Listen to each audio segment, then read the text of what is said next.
dia, gente! Que prazer estar aqui hoje, em diálogo com vocês. Já estou encontrando alguns rostinhos conhecidos. E é para mim uma alegria esse convite, esse espaço e essa oportunidade de conversar com vocês sobre um tema que faz muito sentido quando a gente está olhando para a educação dos bebês e das crianças bem pequenas. Hoje a gente vai conversar sobre o direito da primeiríssima infância em relação ao protagonismo dos bebês e das crianças. Protagonismo, autoria, participação, são palavrinhas que a gente vem ouvindo tanto, né? A gente encontra isso pelas redes sociais, nos textos, na internet, a gente tem falado muito delas. E hoje a minha conversa com vocês é do meu lugar de professora de bebês. Quero compartilhar um pouquinho algumas reflexões sobre o que é isso na prática. O que será que a gente está falando? O que será que a gente está querendo dizer com protagonismo de bebês e de crianças como um direito no nosso cotidiano, no nosso dia a dia? Que é muito bonito estar no papel, né? Estar num documento oficial. Mas como é que nós, enquanto professoras e professores que estamos ali, no chão da escola, no cotidiano, garantimos esses direitos? Então vamos conversar um pouquinho sobre isso?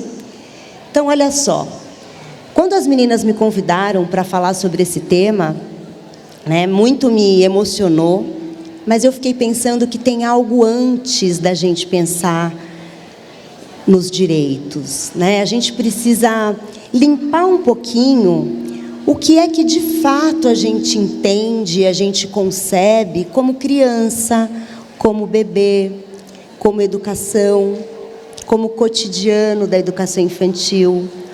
E aí, obviamente, fui me referendar numa definição que a gente encontra lá nas nossas diretrizes, que vai dizer que as crianças são sujeitos históricos e de direitos que nas interações, relações e práticas cotidianas que vivencia, constrói sua identidade pessoal e coletiva.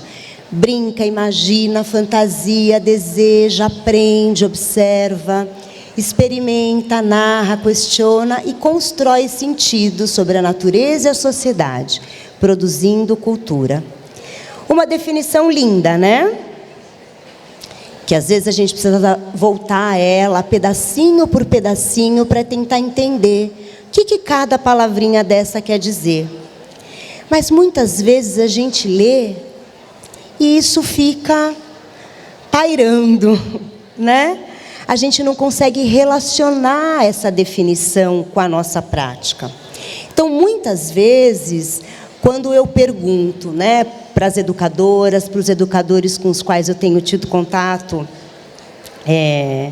de uns tempos para cá, e faço essa pergunta: qual é a sua concepção de bebê e de criança? Vamos fazer uma autoanálise? Quando você está lá na sua sala referência, lá na sua instituição, com o seu grupo de bebês e de crianças, qual é a concepção que se revela de fato? E aí, a gente precisa olhar para dentro nessa hora. A gente precisa olhar para a nossa própria prática para tentar compreender nas minhas ações, nas minhas interações, nas minhas formas de me relacionar com o meu bebê e com a minha criança, qual é a concepção que de fato se revela. Quando a gente quer conhecer a concepção de alguém sobre algo, basta a gente olhar para a forma como essa pessoa se relaciona com o outro, com o bebê, com o espaço. E aí a gente pode encontrar um jeito de se relacionar com os bebês que é considerando-os como seres com potencial para se relacionar desde o início da vida. Então, se eu entendo e concebo bebês e crianças dessa forma, eu vou me relacionar de um jeito. Agora, se eu entendo que os bebês são passivos, não entendem nada, ainda não sabem o que está acontecendo, né? Só estão aptos a receber o que a gente oferece, a minha forma de me relacionar com eles vai ser de outra categoria, estará em outro lugar. Então, muitas vezes, a gente se depara com muitas definições, né? E aí eu quero que a gente saia um pouco desse discurso, que é um ser humano completo, autor, é uma pessoa inteira, é competente, é capaz, é autônomo, é protagonista. Mas como é que a gente garante isso na prática, hein? Falar é muito bonito, falar é muito fácil, mas e a hora que eu estou lá com o meu grupo de bebês? Como é que será que eu garanto isso? Como é que será que eu olho para cada uma das minhas crianças como um sujeito de direitos? Que direitos são esses que, ao fazer o meu planejamento, que ao fazer os meus registros, eu garanto? Será que isso está claro para cada um de nós? Porque às vezes a gente preenche, né, um monte de papel, faz lá uma burocracia toda, mas a gente não para refletir se nesse planejamento que a gente está fazendo do cotidiano, de cada ação que eu faço, de cada relação que eu estabeleço, se os direitos dos bebês e das crianças estão sendo garantidos. E aí, para a gente saber quais são esses direitos, a gente tem a nossa Base Nacional Comum Curricular, que vai apontar 6 direitos de aprendizagem e desenvolvimento, que vão assegurar as condições para que as crianças aprendam e situações nas quais elas possam desempenhar um papel ativo em ambientes que as convidem a vivenciar desafios e a sentirem-se provocadas a resolvê-los, nas quais possam construir significado sobre si, os outros e o mundo social e natural. Essas definições, né, quando a gente vai ler nos documentos, eu, de fato, quando leio assim logo de cara, penso, meu Deus, vou ter que ler pedacinho por pedacinho para tentar entender. E às vezes é importante a gente fazer isso, esmiuçar, né, o que cada expressão dessa quer dizer, o que cada palavra dessa quer dizer, para que a gente possa fazer a relação com a nossa prática.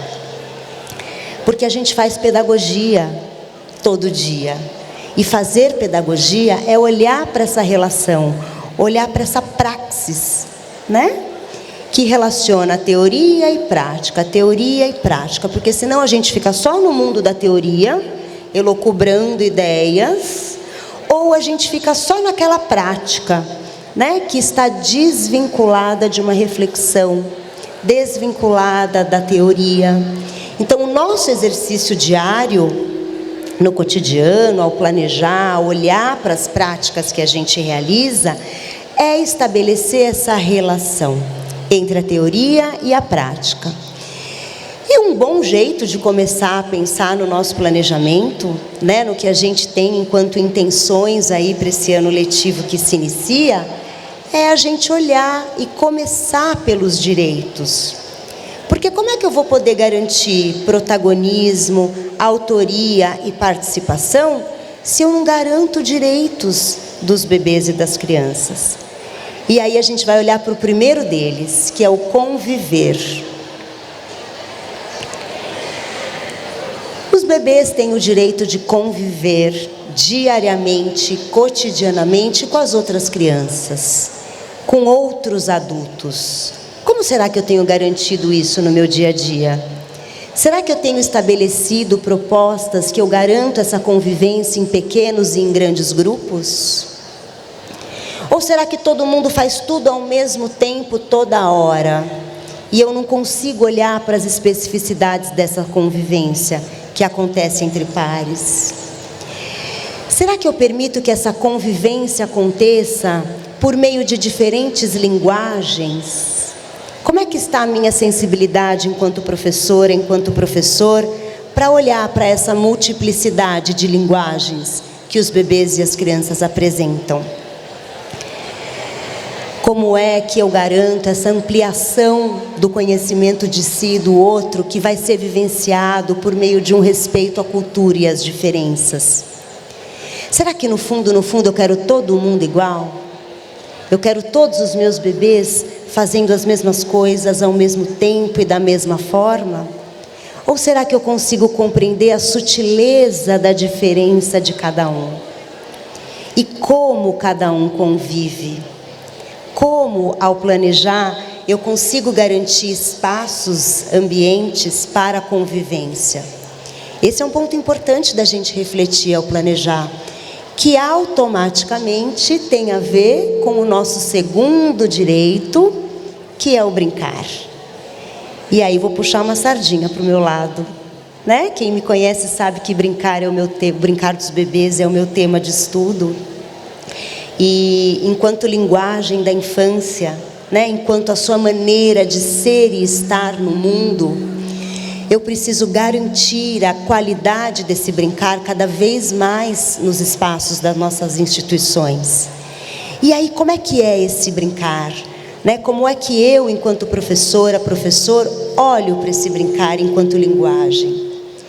Então, será que eu estou garantindo diversas formas, espaços e diversos parceiros para as brincadeiras? Será que eu tenho diversificado o acesso às produções culturais? A rede tem um investimento grande, né, nos espaços e nos ambientes e nos mobiliários e nos materiais.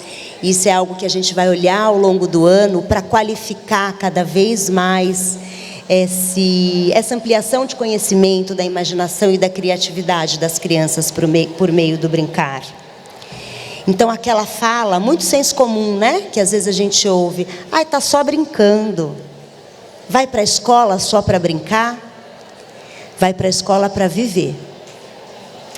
Né? Vai para a escola para ser e estar no mundo e se relacionar com o mundo por meio da sua principal linguagem, que é o brincar.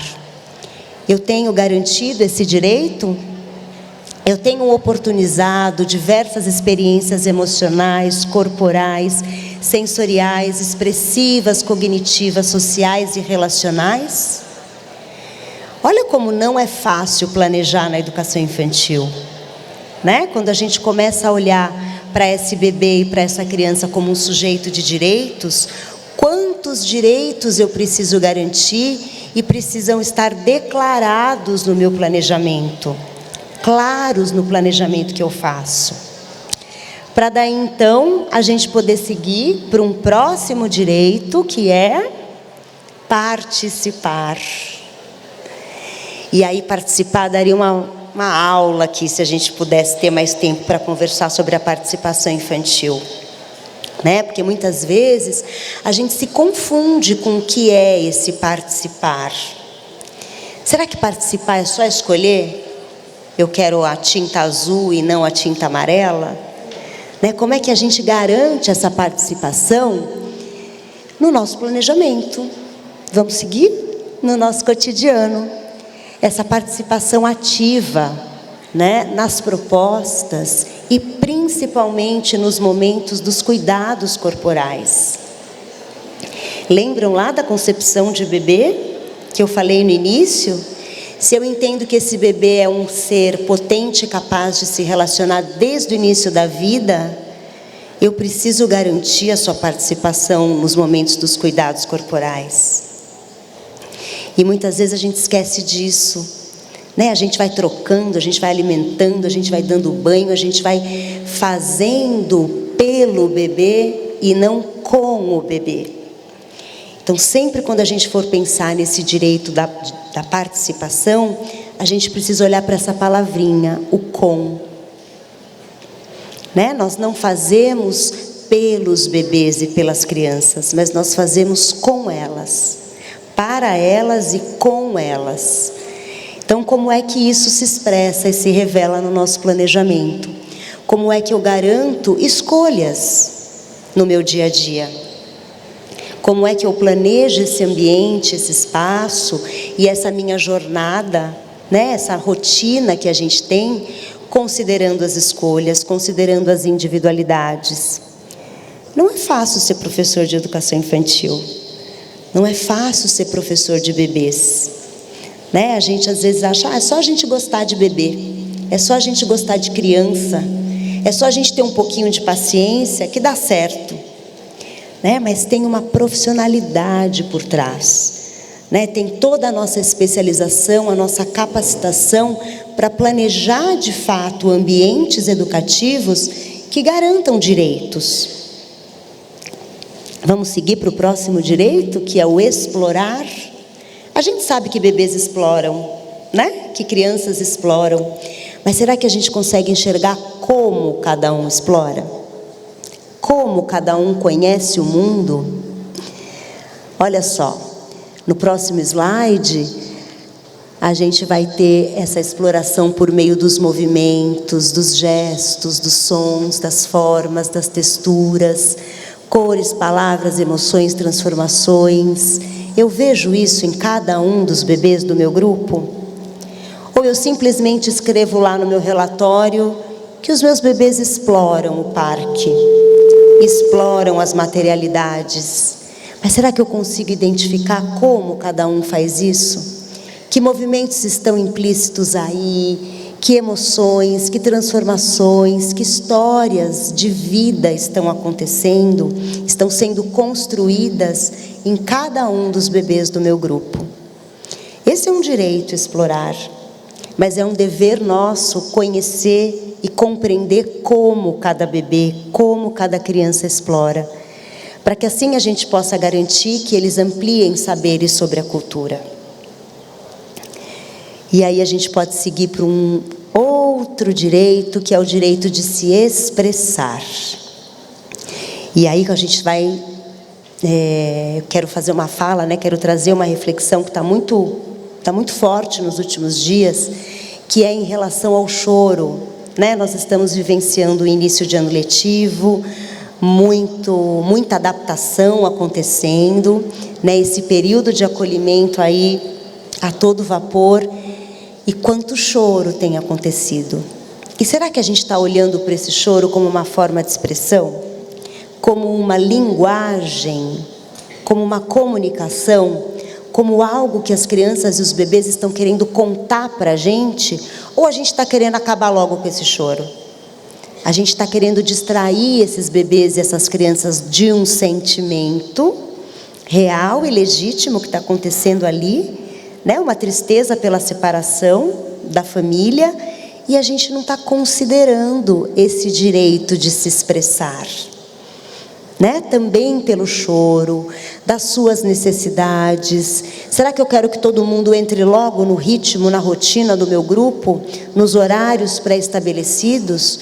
Ou será que eu estou considerando essas expressões que vêm por meio das descobertas, das opiniões, dos questionamentos? Vocês já se perguntaram como é que um bebê questiona?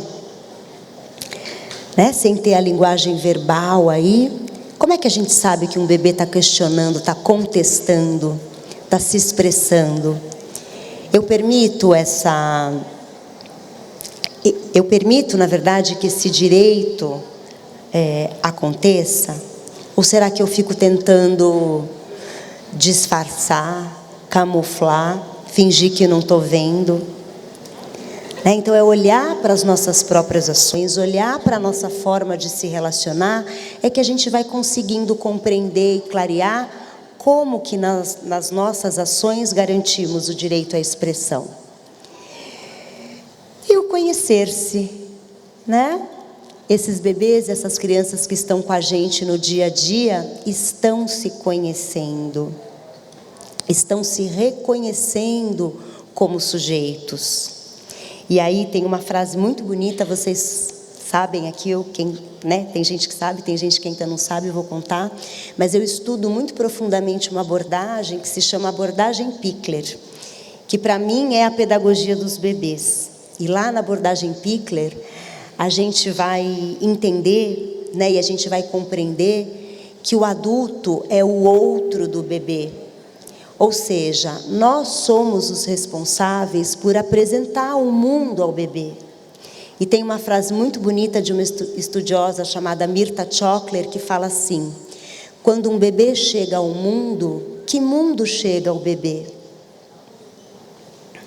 E esse mundo que vai chegar ao bebê, vai chegar por meio das nossas mãos, dos nossos toques, do nosso gesto, do nosso olhar, do nosso sorriso. É desta maneira que o bebê vai se conhecer?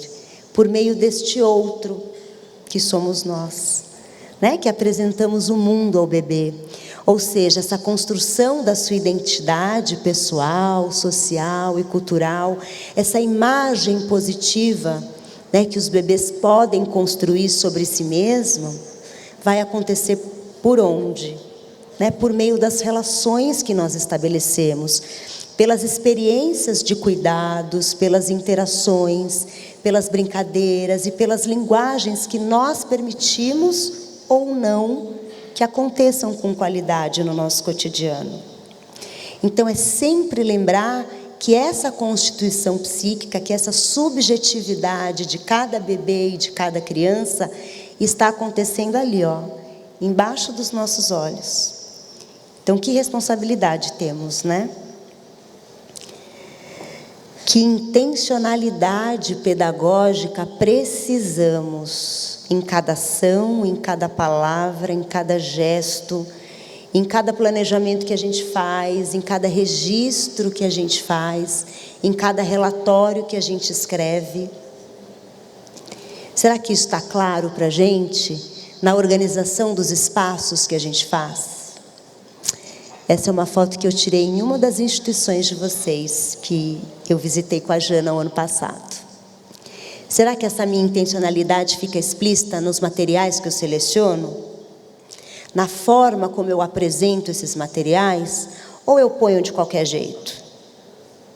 Eu viro lá a caixa dos brinquedos, eu coloco qualquer tinta, coloco qualquer giz de cera, qualquer canetinha.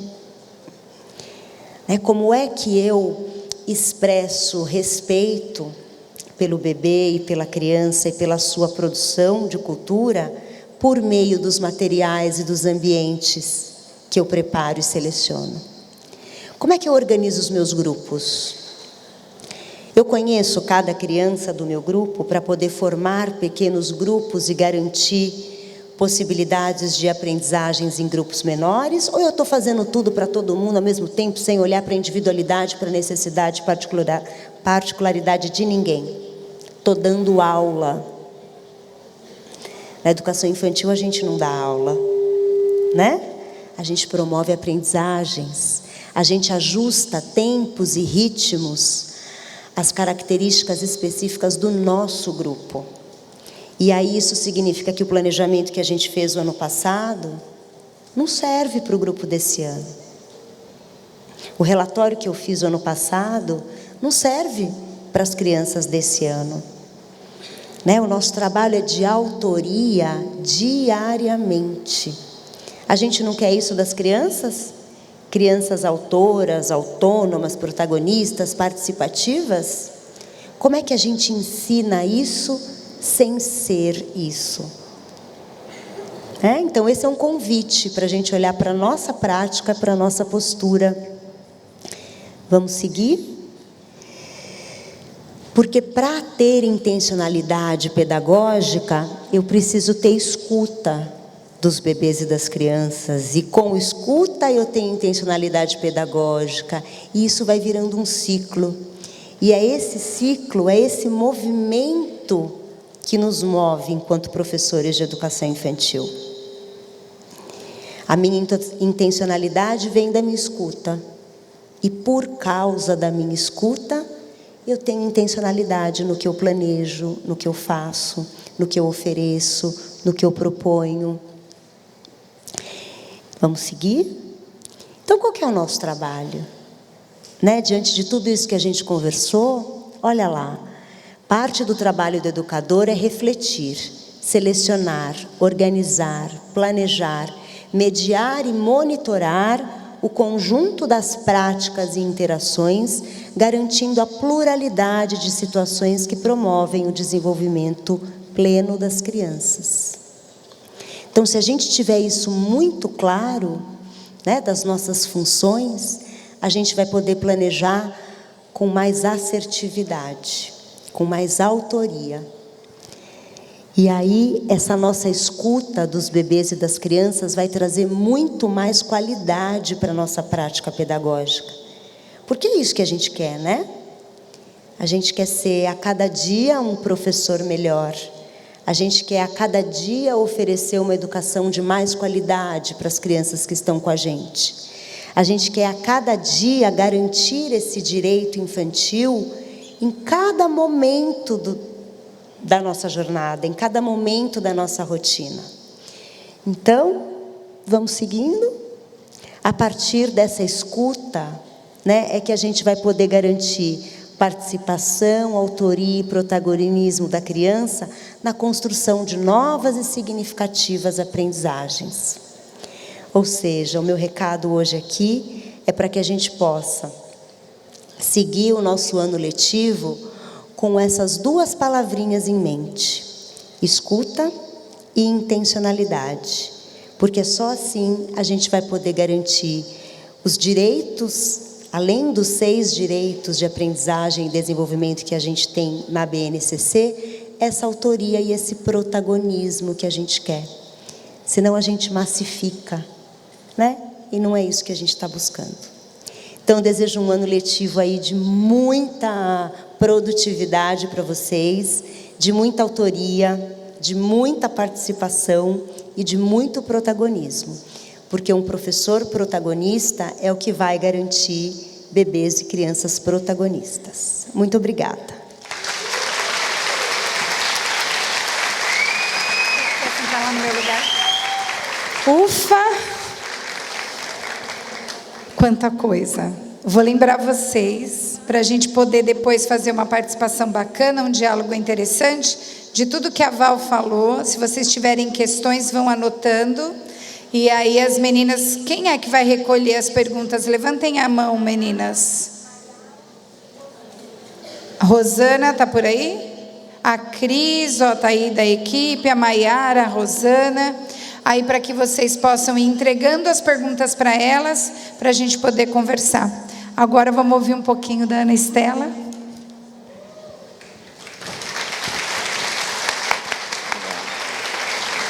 Oi, gente. Bom dia, tudo bom?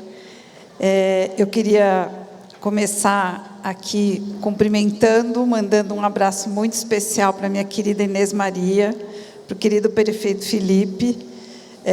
Razões primeiras, junto com Ana Lúcia, com Rejane, com Gisele, para minha vontade muito grande de estar aqui com vocês, né? E com todos vocês. Que encontro lindo, que congresso que vocês estão fazendo, que beleza ver, né, a educação de Diadema mobilizada dessa forma, né? Fazendo educação, não parados, vocês estão em movimento. Isso aqui é movimento, energia que vocês, inspiração, que eu tenho certeza que vocês levam de volta para a sala de aula. Então, poder participar com vocês aqui hoje, para mim, é um presente. Muito bom. Que palestra. Bom, começamos com a Rose, em movimento mesmo, né? Que movimento. Para agitar um pouquinho, acordar os músculos e o corpo. E aí entramos numa frequência tranquila e altamente inspiradora com a Valéria. Valéria, que aula que você nos deu. E eu vou dizer para vocês, eu não sou professora de educação infantil. E a minha experiência com a educação infantil, ela vem de 3 espaços, tá?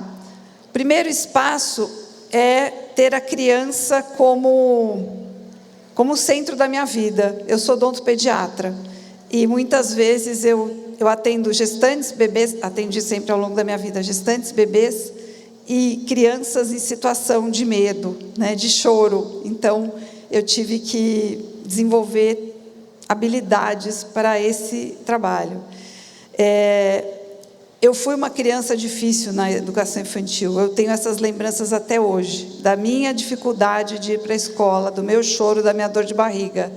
E isso me faz, às vezes, olhar para uma criança e lembrar da minha infância.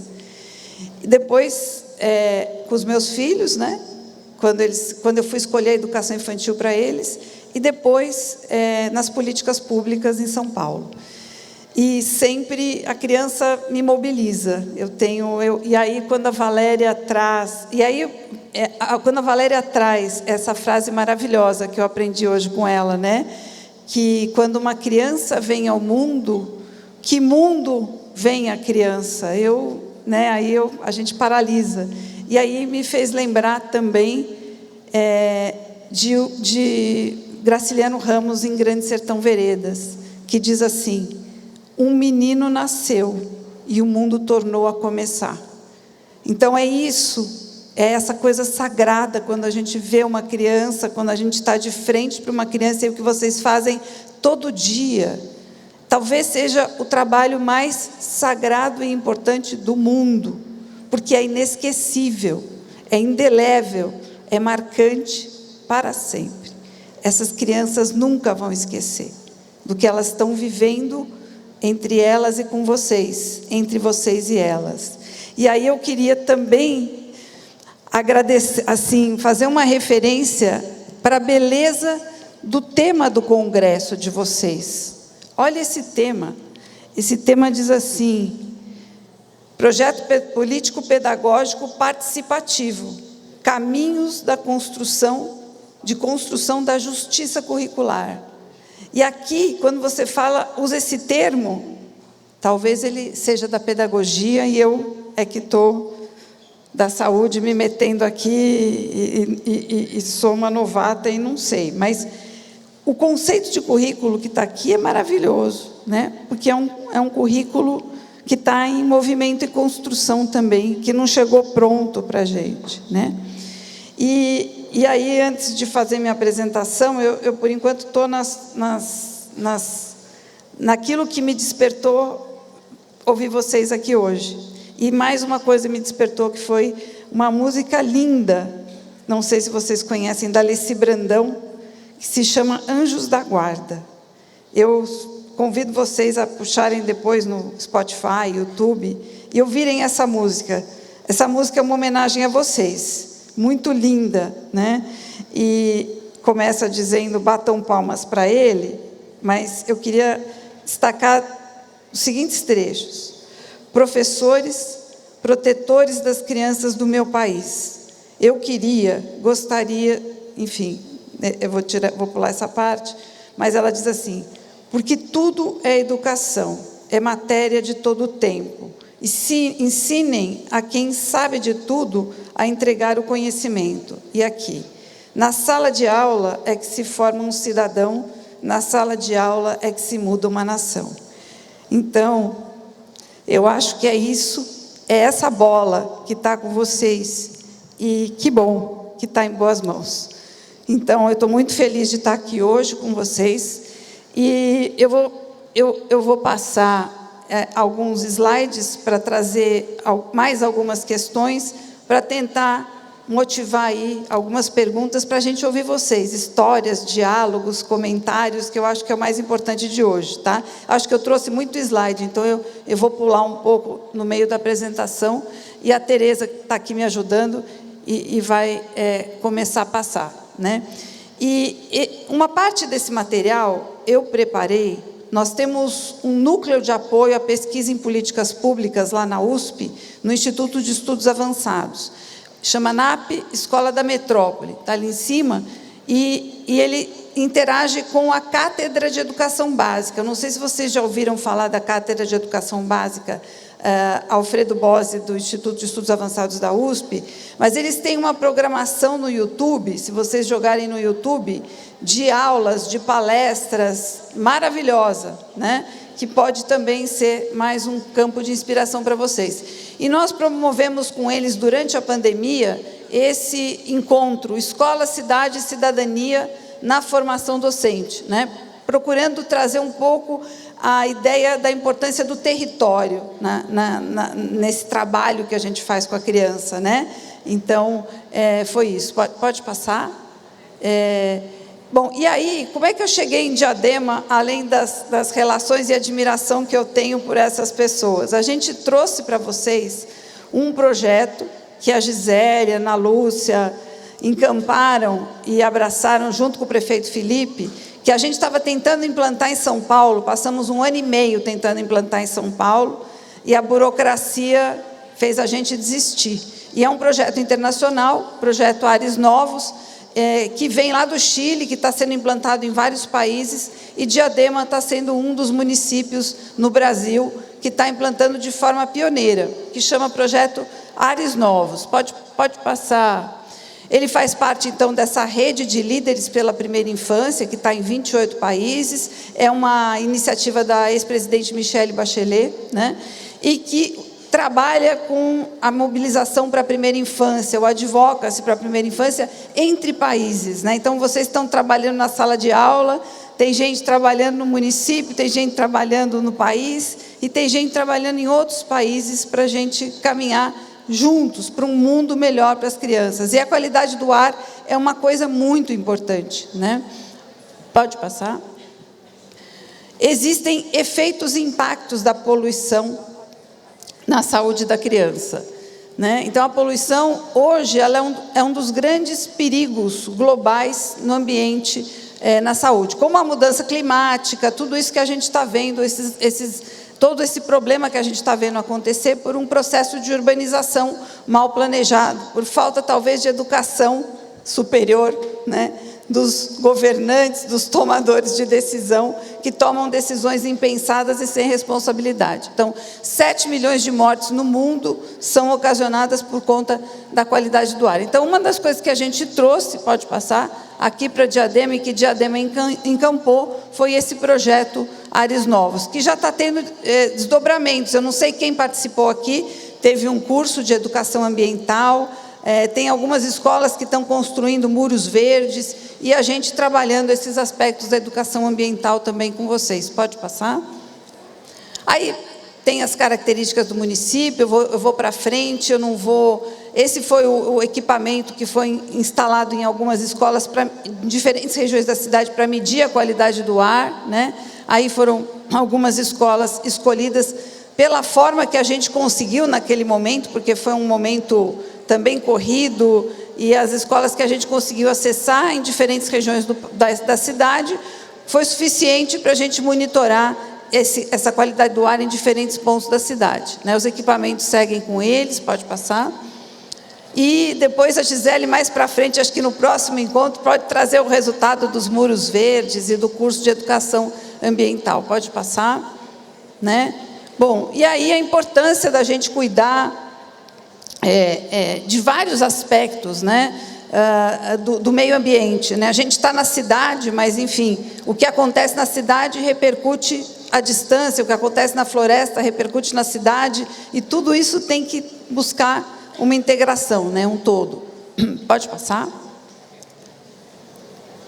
Vamos em frente, Tereza, eu vou lá para frente. Aqui só... é de São Paulo, mas eu acho que vale para Diadema, né? A gente pensar o espaço da cidade, do território em volta da escola, também como um espaço de fonte para o aprendizado, para a exploração do mundo pelas crianças, né? Pode passar. Eu também não vou entrar muito na questão do planejamento urbano, mas a falta de planejamento urbano é um desafio, é um problema que impacta tudo a nossa vida, né? Pode passar. Pode passar. Pode passar. Eu não vou entrar nisso agora. Todos nós vivemos aí há muito pouco tempo, que a gente voltou para as atividades presenciais, e a gente viveu um grande impacto, uma grande aceleração de várias coisas e grandes desafios da pandemia. Eu acredito que vocês ainda estejam vivendo um pouco na escola, no retorno das crianças, as dificuldades de readaptação, de ressocialização do que as crianças enfrentaram, e suas famílias também, né? As perdas, os lutos, né?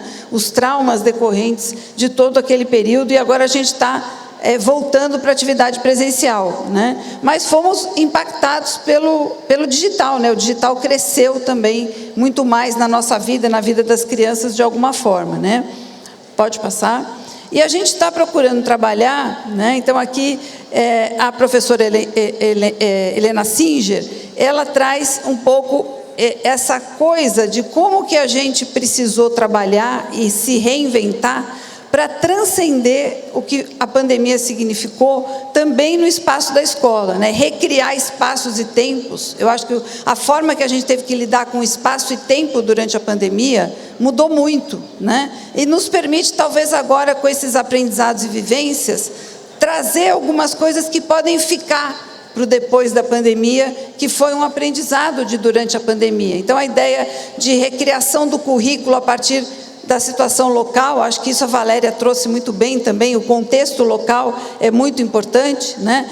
Todo lugar, todo espaço, todo acontecimento pode ser fonte de inspiração para uma iniciativa de educação, para um processo de educação, né? Então, vou citar um exemplo que eu vivi em São Paulo, na época que se falava da escola sem partido, desse tipo as questões raciais estavam muito acirradas, né?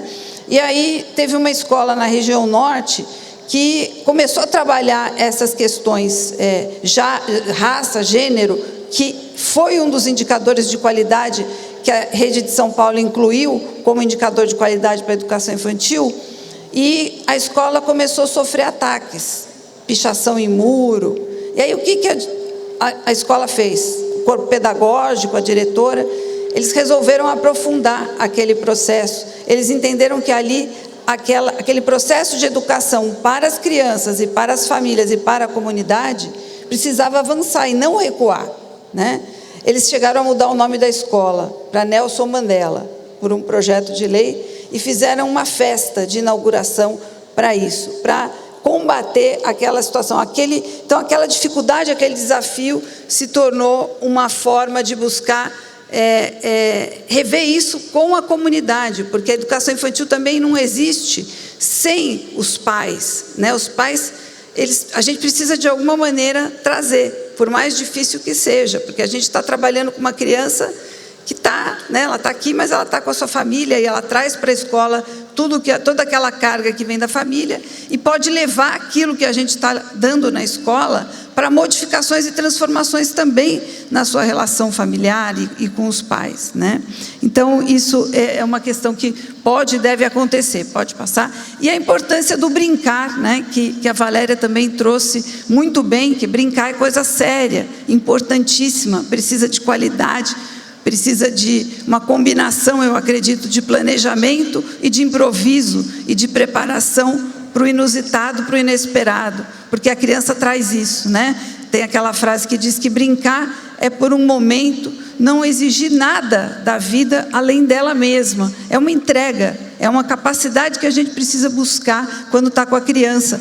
E eu digo para vocês, isso acontece no consultório também. A gente precisa ter capacidade de brincar para atender criança e trabalhar no tempo dela. Não é o tempo, às vezes, da minha consulta, mas é o tempo que a criança precisa para processar e construir nela aquele ambiente inóspito, né? Então, eu tinha uma criança, um menino muito hiperativo, que entrava no consultório e eu tinha que tomar o maior cuidado, porque ele saía explorando tudo.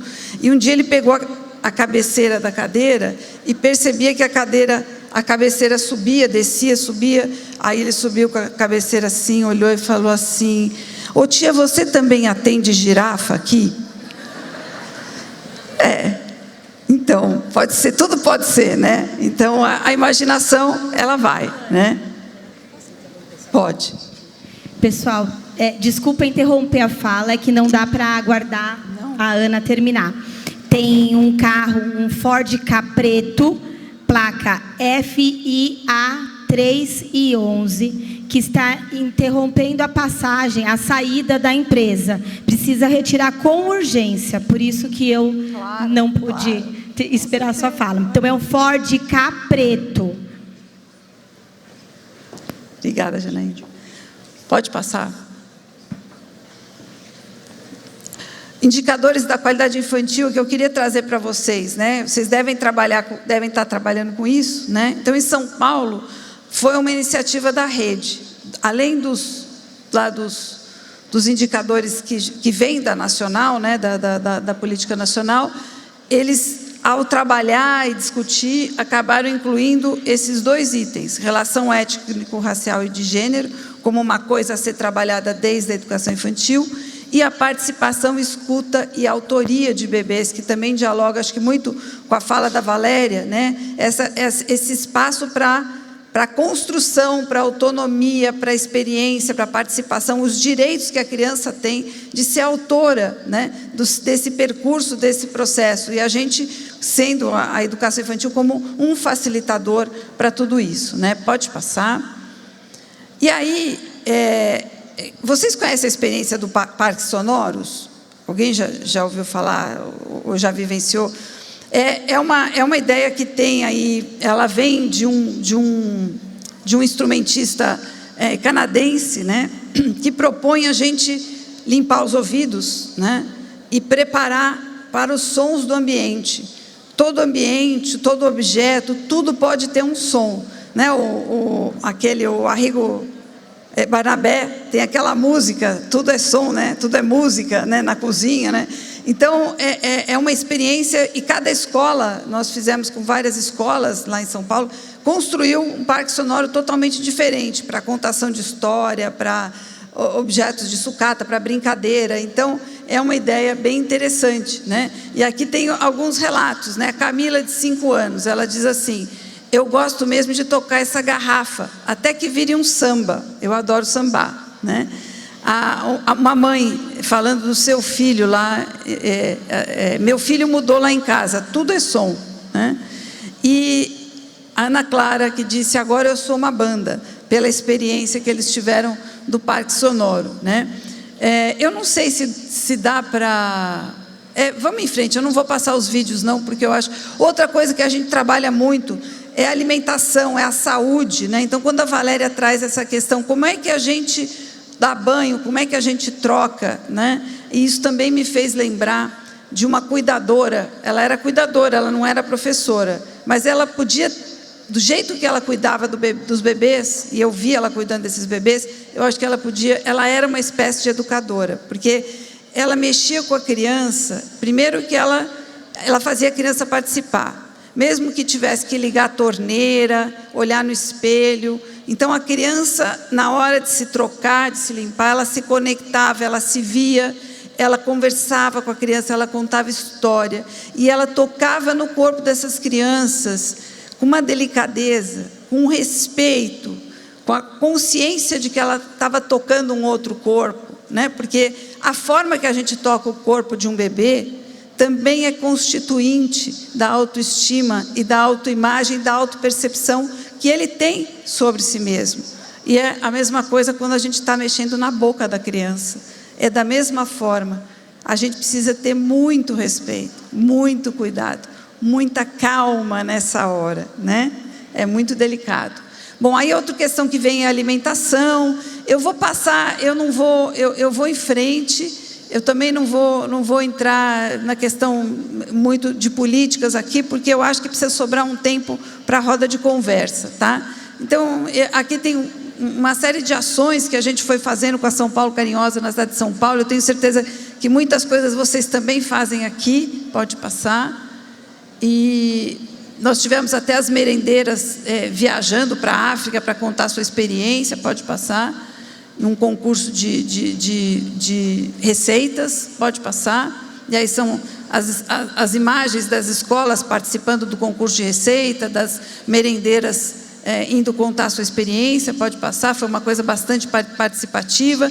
Depois isso se juntou com um planejamento urbano no plano diretor da cidade. A cidade acabou ganhando até um prêmio internacional por fazer todo esse processo de juntar a produção da agricultura urbana orgânica e familiar, até chegar na alimentação da escola e nos mercados municipais da cidade, né, conectando os pontos numa cidade desafiadora como São Paulo. Pode passar. E pode ir, Tereza, vamos em frente, pode ir. As crianças também com necessidades especiais, que a gente precisa ter um olhar no estímulo, na brincadeira, no aprendizado de como fazê-la participar também e se integrar no ambiente, na escola, no território. Pode passar.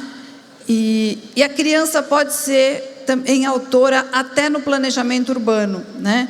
E lá em São Paulo nós tivemos também um projeto internacional da Fundação Bernard Van Leer, uma fundação holandesa que trabalha com a primeira infância. e um grupo de crianças escolheu um espaço para se tornar uma praça, e elas é que planejaram essa praça. E vou dizer para vocês, elas foram muito bem. Elas planejaram espaço para os adultos, espaço para as crianças e até para alguns moradores que estavam lá em situação de rua, que elas também pensaram neles, integrados à praça como monitores da praça, né? Depois houve essa maquete para que a praça fosse desenvolvida e construída, aprovada de acordo com o projeto das crianças, com estudantes de arquitetura e urbanismo. Pode passar? Bom, aí a prefeitura foi se mobilizando e a praça foi em caminho, né? E para estimular também aqui o nosso debate já encerrando, eu trago aqui Severino Antônio e Kátia Tavares, que tem esse livro, né, Valéria? Uma pedagogia poética para as crianças. Você sabe que o Severino Antônio foi professor do Fernando no Bandeirantes, né? E depois ele descobriu, quando ele começa a trabalhar com as crianças, né, ele e a Kátia, então cada criança é feita da matéria do mundo, da circulação da vida, das circunstâncias históricas e sociais, mas ao mesmo tempo é feita de sonhos, movida por desejos e sentidos que descobre ou atribui à vida, né? Então a gente dar essa oportunidade das descobertas é muito importante, né? Ela é um sujeito inacabado, né, que precisa ser educado, mas educado de que forma e para quê? Para permanecer vivo, para recriar a vida e não para ser uma linha de produção todos iguais, né? Cada criança traz em si a humanidade inteira, né? São algumas frases que estão lá em Severino Antônio e Kátia Tavares, né? E um inspirador nosso, né, na educação infantil da cidade de São Paulo. Vocês sabem que o marco zero da educação infantil na cidade de São Paulo está em Mário de Andrade, quando era secretário da Cultura e criou os parques infantis. Então, além de toda a literatura que ele nos deixou, ele também deixou muitos ensinamentos de um olhar para o futuro, né, e muito integrador da infância, pensando em educação, cultura, saúde, esporte, tudo isso é educação também, né? E a gestão, né? Que ele foi também, além disso, um homem prático da gestão, né? Então, essas fotos são da época dele, ó, da década de 30. A gente vê meninos e meninas integrados, juntos, fazendo esporte, sentados em grupo e não em fileiras, né? E ele ali interagindo também com as crianças, né? Então, é um pouco aí meio caótico que eu trouxe alguns pensamentos, mas levo com muita alegria a apresentação maravilhosa que a Valéria fez, e aí acho que agora a gente senta aqui e ouve um pouco a plateia também.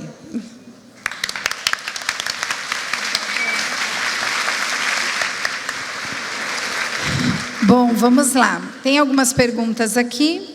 A gente começa... Se tiver algumas perguntas agora específicas da fala da Ana Estela, vocês podem ir anotando e aí já vai subindo aqui, tá? Vem para cá, Valéria. Não, vamos lá. Para a gente conversar um pouquinho, ouvimos falar muito sobre a liberdade da criança no brincar na escola. Como podemos trabalhar também o limite? Até que ponto vai o livre? Adorei essa pergunta. Gostei mesmo, sabe por quê? Essa expressão, né, que a gente tem escutado tanto, brincar livre, tem causado uma confusão, né, gente? Porque às vezes a gente acha assim, então pode fazer tudo o que quiser. Porque agora é brincar livre. Então eu, como professor, não faço mais nada. Deixa brincar, deixa fazer o que quiser. E aí, a gente precisa, como diria o Manuel de Barros, escovar essa palavrinha. Né? Que será que a gente está querendo dizer com esse tal do livre? Então, eu quero trazer para vocês uma reflexão, toda fundamentada na abordagem Pickler, né? Que é, como eu comentei, a abordagem que eu venho estudando em relação ao brincar dos bebês. E esse livre, ele tem a ver com as ações das crianças. E não com o laissez-faire, né? E não com o abandono, né? O brincar livre tem a ver com o fato de que eu, enquanto professora, não vou ficar ensinando a brincar, ensinando o que fazer. Por exemplo, constrói aqui, encaixa esse, olha aquele. Mas não, eu vou fazer o quê? Eu vou planejar o espaço, eu vou selecionar o ambiente para que a criança, na sua ação livre de brincar, possa se expressar, possa construir, possa imaginar, possa criar. Esse livre tem a ver com a nossa intervenção, que não é direcionar, que não é ensinar a brincar, que não é ficar transmitindo conteúdos por meio do brincar, mas sim planejar o espaço. E o limite, gente, ele precisa acontecer. A gente só se sente seguro quando existe um contorno, quando existe um limite. Quando eu posso fazer tudo o que eu quero, quando eu vivo num laissez-faire total, eu me perco de mim. E a gente não está falando de construção de subjetividade, a gente não está falando de autoria, de conhecer-se. Para uma criança conhecer-se, ela precisa ter muito claro os limites desse espaço, os limites desse ambiente, os limites das relações. Então, obviamente que passou dos limites, eu vou intervir e não interferir. Isso é algo que também ao longo do ano, nas nossas formações, a gente vai conversar bastante. É diferente fazer uma intervenção do que fazer uma interferência. Então, como que eu, enquanto educadora, vou fazer intervenções no espaço, nos materiais, na organização dos grupos, na quantidade dos objetos que eu ofereço para as crianças, para que eu garanta o máximo possível de um espaço seguro e potente para que as crianças possam brincar livremente. Agora, o limite, não sei se a pergunta da nossa colega tem a ver com bater, morder, chutar, empurrar. Isso a gente não vai deixar acontecer, de forma alguma. Precisamos garantir aí, em primeiríssima instância, a segurança das crianças que estão sob a nossa responsabilidade. Então, tomar um pouquinho de cuidado quando a gente usa essa expressão livre, que não é um abandono, que não é um laissez-faire, um faz de qualquer jeito, um faz do seu jeito e está tudo bem, e eu não me posiciono, eu me excluo dessa relação. Muito pelo contrário. Tá bom? Tem mais duas perguntas aqui que se relacionam, A Valéria, esse ano, ela estará nas creches, E na educação infantil também. Então, no primeiro semestre, a Valéria vai estar com a gente lá na sala, lá na escola, para pensar os tempos, os espaços, os trabalhos que a gente vai desenvolver. Inicialmente, nas escolas de educação infantil integral, nas creches, e no segundo semestre, nas escolas de educação infantil parcial. Então, acho que vai ser uma grande oportunidade que a gente vai ter esse ano de olhar, à luz de tudo que a Valéria trouxe agora, como que a gente vai enfrentando os desafios de cada realidade, de cada espaço. E essa pergunta aqui, acho que essa é uma realidade de em todas as unidades tem. Que é como a gente olha o direito dos bebês, pensando a questão da inclusão, Então, a gente tem a questão da inclusão, a gente traz, desde o ano passado, o fortalecimento de uma política pública, que é o agente de apoio escolar, que a gente sabe que no berçário e no minigrupo é um trabalho que está sendo construído, a gente não tem essa entrada para todos, não é uma indicação para todas as crianças, mas penso que é uma inquietação, é sempre uma inquietação. E como é uma política pública nova, a gente está trazendo, está começando esse agente de apoio na rede, e a gente precisa fortalecer e concluir, como eu digo assim, consolidar esse trabalho.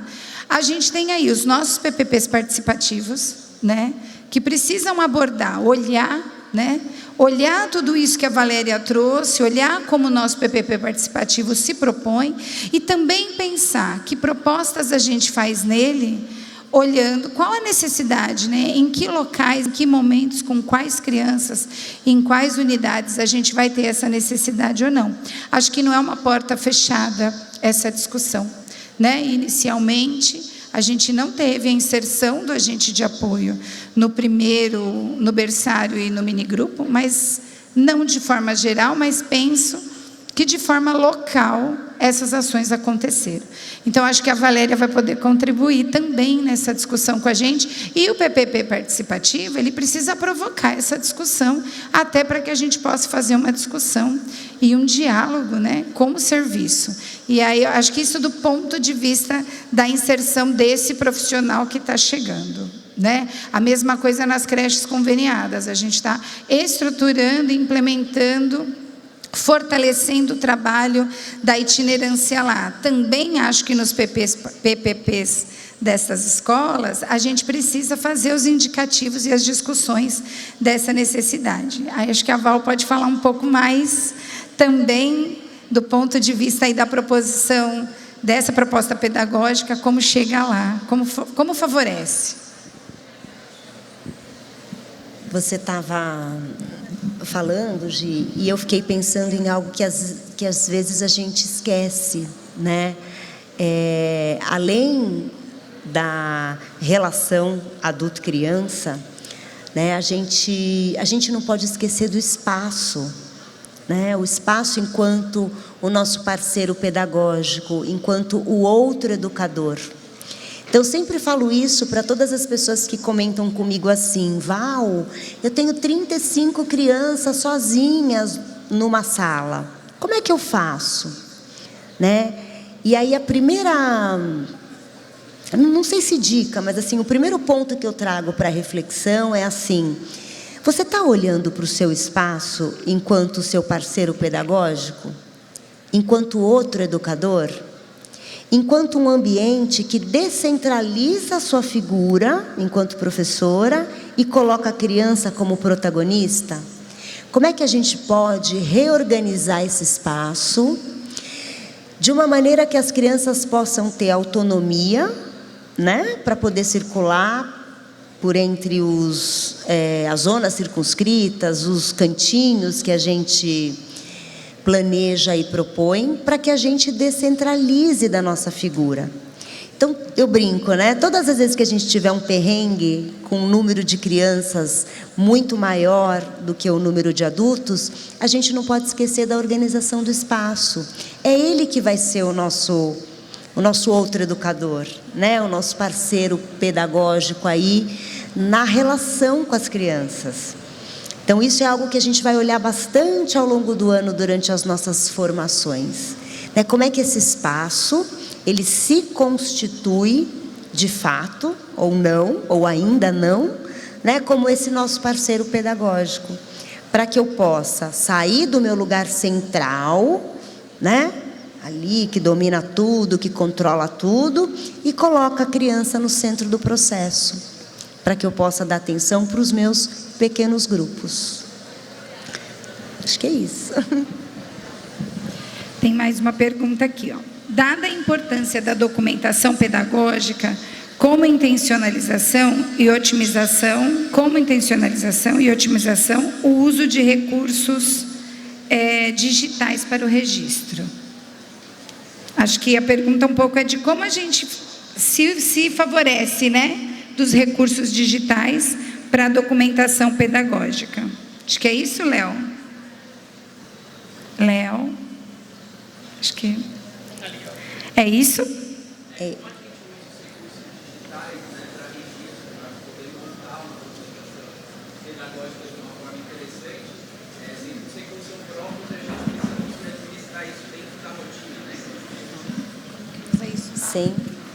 Sem ter tempo para isso? Não entendi. Isso. Acho que a gente tem... vou começar, Val, aqui. Tá. A gente tem... Acho que Léo, espera só um pouquinho. Léo, Léo, eu ainda estou chegando na rede, tá bom? Então tem algumas especificidades que eu não conheço. Vou contar um pouco para a Valéria como é que a gente organiza o nosso tempo, né? E para a Ana. A gente tem já a implementação de 1/3, então a gente tem um HTP diário, né? 1 hora diária de estudo para o professor e 2 horas de HTPC semanais, né? De fato, quando a gente vai pensar numa boa documentação pedagógica, ela requer um investimento grande de tempo, né? E de recursos mesmo. Acho que quando a gente vê, né, maravilhosos documentações pedagógicas, a gente às vezes sempre esquece um pouco do bastidor, né? Como é que chegou naquilo? Então, realmente, o professor conhecer cada criança e conseguir botar naquela documentação a essência daquilo para que a gente possa ter o registro do desenvolvimento dessa criança, é um trabalho que exige bastante. Do ponto de vista, pensando aqui a mediação da gestão, acho que a gente precisa, a minha fala vai ficar hoje sempre voltada para o PPP participativo, né? Como é que a gente faz a proposição no nosso PPP? Então, acho que a gente está falando do protagonismo das crianças, mas acho que o protagonismo das crianças acontece no nosso protagonismo enquanto especialistas, né? Enquanto nós que estamos lá com a criança, do que a gente faz de proposta para a escola no nosso PPP participativo da organização desses tempos. A Valéria vai passar pelas nossas escolas nesses 2 momentos, no HTP e no HTPC. E acho que vai poder também ajudar a gente a pensar como é que a gente utiliza desse tempo e que outros recursos que a escola ainda não tem, né? Então, puxa, eu quero fazer essa documentação dessa forma, mas eu não tenho esse recurso da escola. Então, também indicar no PPP participativo que recursos a gente pode trazer, né, para a escola e aí discutir, dialogar com a gestão do ponto de vista como a gestão traz isso com Escola Bem Cuidada, com o PDDE federal ou numa parceria com a secretaria. Então, acho que o PPP participativo vai ser agora um momento muito importante da gente falar lá, né, na discussão. Lembra o que a Valéria falou? Olha o que nós refletimos lá. Então, isso tem que aparecer aqui. Então, acho que vai ser um momento bacana. Ô, Léo e colegas, né? Todo mundo. Acho que eu quero falar 2 coisinhas quando você fala de registro, de documentação. Então, assim, a primeira delas, né? Independente se os nossos registros foram fotográficos, se foram filmagens, se foram registros escritos, para que a gente não os acumule, né? Que a gente se planeje e que a gente possa, a cada semana, ir fazendo a sistematização dos nossos registros. Porque uma boa documentação pedagógica, né, ela aparece enquanto um resultado lindo desses que a gente vê, porque os registros foram acompanhados e sistematizados ao longo de um período, ao longo de um processo. Esse era um primeiro ponto, né? Que não deixemos acumular os registros que a gente faz para a gente não ficar loucos e perdidos quando chegar na época de entregar.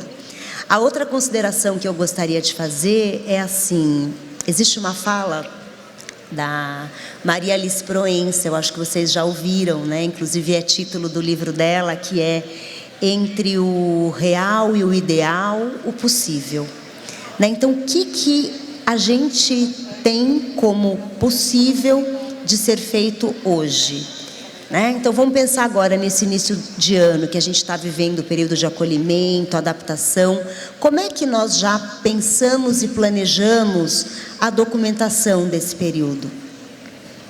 Né? Eu não tenho recursos para imprimir numa folha linda, maravilhosa, com a foto super bem feita, numa gramatura XPTO, mas eu posso fazer num craft. Eu posso fazer numa folha de sulfite, porque o que vai revelar a minha intencionalidade pedagógica são as escolhas que eu, como professora, fiz para comunicar as aprendizagens do meu grupo.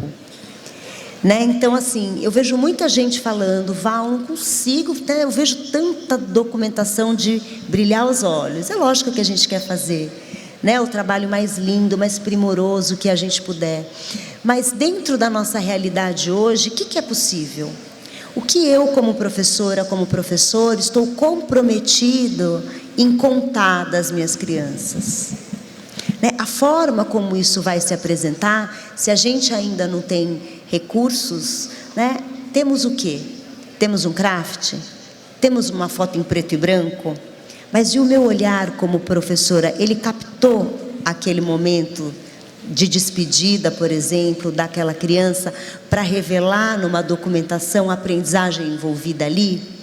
Né? Então, muito mais do que a gente pensar em como essa documentação vai ser apresentada, é a gente olhar para ela enquanto uma estratégia mesmo do nosso trabalho. Né? E aí a gente vai olhar para isso de pouquinho em pouquinho. Obrigada pela sua pergunta, muito, muito boa. Pode ficar. Oi. Tudo bem.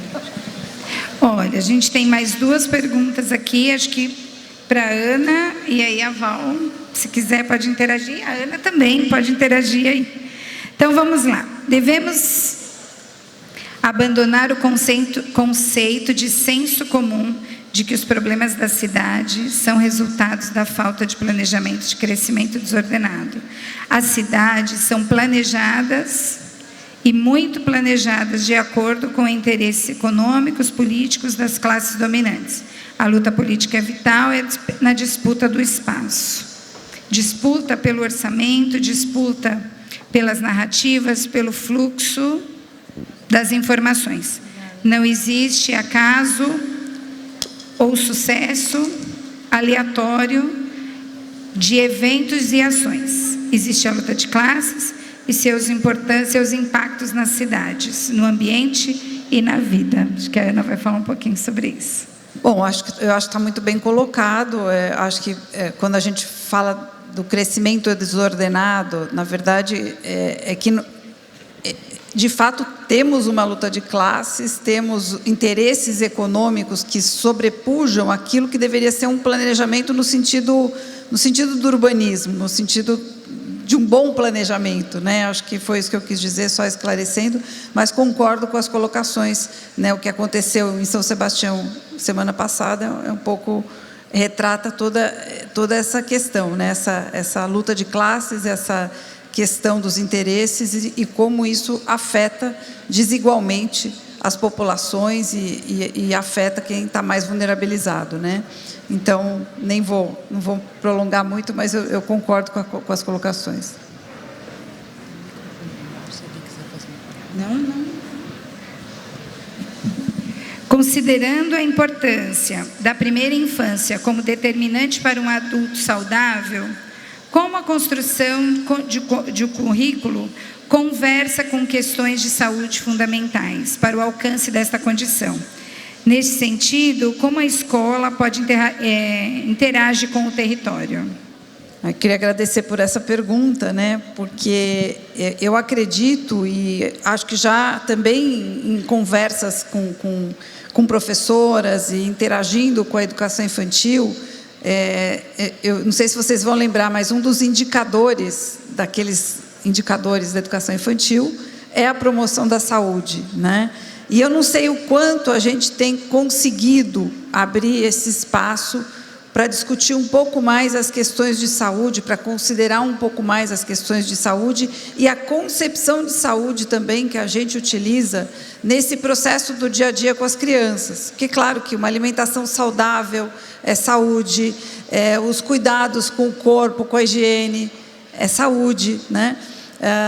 E tem muitos outros aspectos que vão desde assim, das questões emocionais e da saúde mental e de todos os aspectos que são promotores de um desenvolvimento infantil integral saudável com a criança. Então, tem muitas...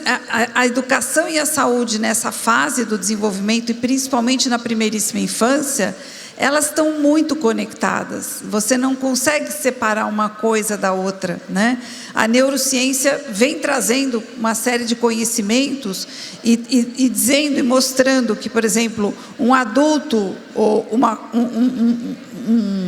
não só um adulto, mas uma rede de proteção social que é amorosa, que é protetiva com a criança, é fundamental para esse desenvolvimento, e isso é saúde também, né?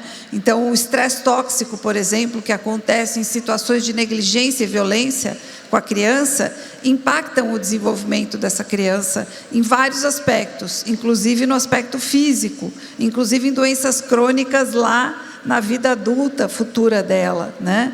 A saúde bucal também está muito relacionada, por exemplo, ao padrão alimentar. Então, talvez a gente devesse pensar em ter a educação e a saúde mais próximas e conectadas no território, né? Estou vendo Rejane aqui, quando a gente trabalhou a São Paulo Carinhosa, a gente tinha a escola como um espaço privilegiado no território da distrição da saúde da família, da atenção primária, por exemplo, né? Dos profissionais de saúde estarem próximos da escola, à disposição da escola, tanto para as necessidades eventuais de atendimento, mas principalmente para essa orientação para a prevenção, como é o programa Saúde na Escola, por exemplo, que eu não sei se chegou a Diadema, mas São Paulo está, né? Então, o programa Saúde na Escola traz esses aspectos, né? Acompanhar o crescimento da criança físico, mas também tem outros aspectos aí colocados. Eu vou fazer uma consideração final, vou pedir para depois a Valéria fazer e a Ana também, tá bom? Quando a gente pensa no congresso, né? Tem bastante gente aqui que está há muito tempo na rede e sabe que nós tivemos aí outros grandes congressos na cidade. Então, trazer isso de volta em 2021, quando a gente chega a pensar, né? Vamos fazer um congresso para a gente pensar lá, discutir um pouco o que a gente precisa, sacudir um pouco, para o que a gente precisa mudar, que proposições a gente precisa fazer na educação de Diadema. Então, acho que a gente sai daqui hoje com grandes proposições para o nosso PPP participativo, pensando na fala da Valéria, na fala da Ana Estela e nessas questões que vieram para nós. Então, acho que quando a gente voltar para a escola agora, com a missão do PPP participativo, que a gente pode pensar nesses direitos da criança, né? Como a gente consegue permitir que a criança conviva, brinque, explore, e que a gente tenha consciência daquilo que a gente está fazendo lá, do nosso protagonismo no desenvolvimento desse trabalho, para que o protagonismo da criança realmente venha. Acho que isso é uma luz que tem que ficar acesa para nós. A outra coisa é como a gente traz e reflete lá no nosso PPP participativo sobre a intencionalidade, né? A nossa intencionalidade. Tudo é intencional. Então, como a gente garante? A outra coisa é como a gente interage com o território, né? Então, assim, a Ana falou do PSE e da parceria com a atenção básica, é uma parceria e um trabalho que a gente vem fortalecendo e incentivando, fomentando na nossa cidade. Então, fica aqui também para vocês essa conversa. A gente tem sim uma porta aberta bem grande, diria que uma grande janela, com a Secretaria de Saúde da nossa cidade. Então, lá no nosso PPP participativo, a gente também pode convidar o BS para discutir, a gente também pode discutir, chamar a saúde, e a gente pode fazer essa fala e trazer para cada realidade esse espaço da saúde que é tão importante para nós. E o fortalecimento da nossa parceria sempre, né? A Janaína veio aqui falar para mim, olha, a gente já chegou os notebooks, né? O recurso está chegando na escola, a formação está chegando, então acho que esse ano também, quando vocês forem discutir o PPP participativo, isso tudo já está na mesa, as coordenadoras já vão levando para vocês. E quero dizer que essa fala de hoje, acho que só ela dá muito pano para a manga para a discussão desse PPP participativo. Muito bom.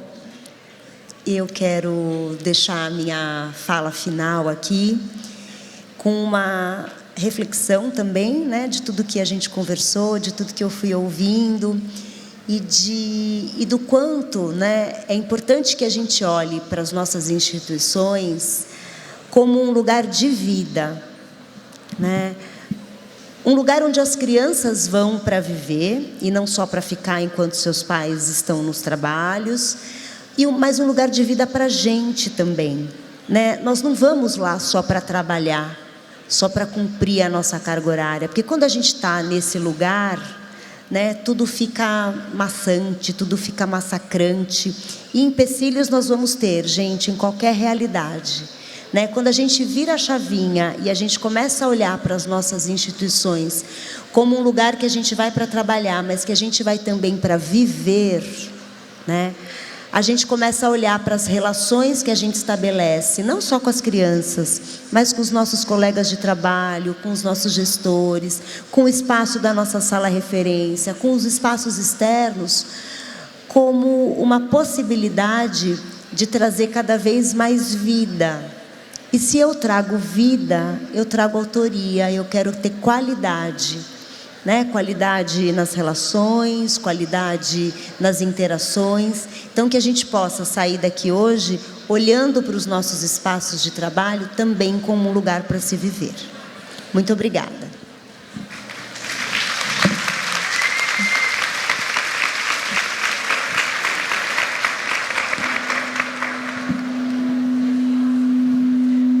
Eu queria também agradecer muito a oportunidade de ter estado aqui com vocês hoje de manhã, né? Agradecer Gisele, Valéria, todos que estiveram aqui conosco. E deixaria... acho que a Valéria falou tão bem que eu fiquei aqui... O que eu vou dizer? Não sei, acho que não tenho mais nada para dizer. Mas eu deixo assim para vocês o que me ocorre, né? Eu trabalho muito com a formação docente, com professores para educação superior, para odontologia, para as áreas da saúde. E o que me vem muito, estando com vocês aqui na educação infantil, que seria, vamos dizer, a outra ponta e o outro extremo, é que tem uma coisa linda e encantadora no fazer de vocês na educação infantil, que é ter uma plenitude, assim, muito conhecimento, uma abundância de conhecimento que vem sendo produzido, e que para ser processado e usado, você tem que fazer com a emoção. E o problema lá na frente acontece porque a gente separa a razão da emoção, né? E vocês não fazem isso. O fazer de vocês com a criança, ele tem que vir com a emoção junto. E a emoção, ela é muito importante na nossa vida. O que nos move, né? Eu acho que, como a Rose começou, né? O que nos move? Todo dia a gente levantar e perguntar o que nos move, né? Estamos aqui, estamos vivos, estamos, na medida do possível, às vezes não, mas com saúde ou com condições de trabalhar, de influenciar na vida de crianças, de futuros cidadãos, de construir a nação na sala de aula, porque é na sala de aula que a vida acontece também, né?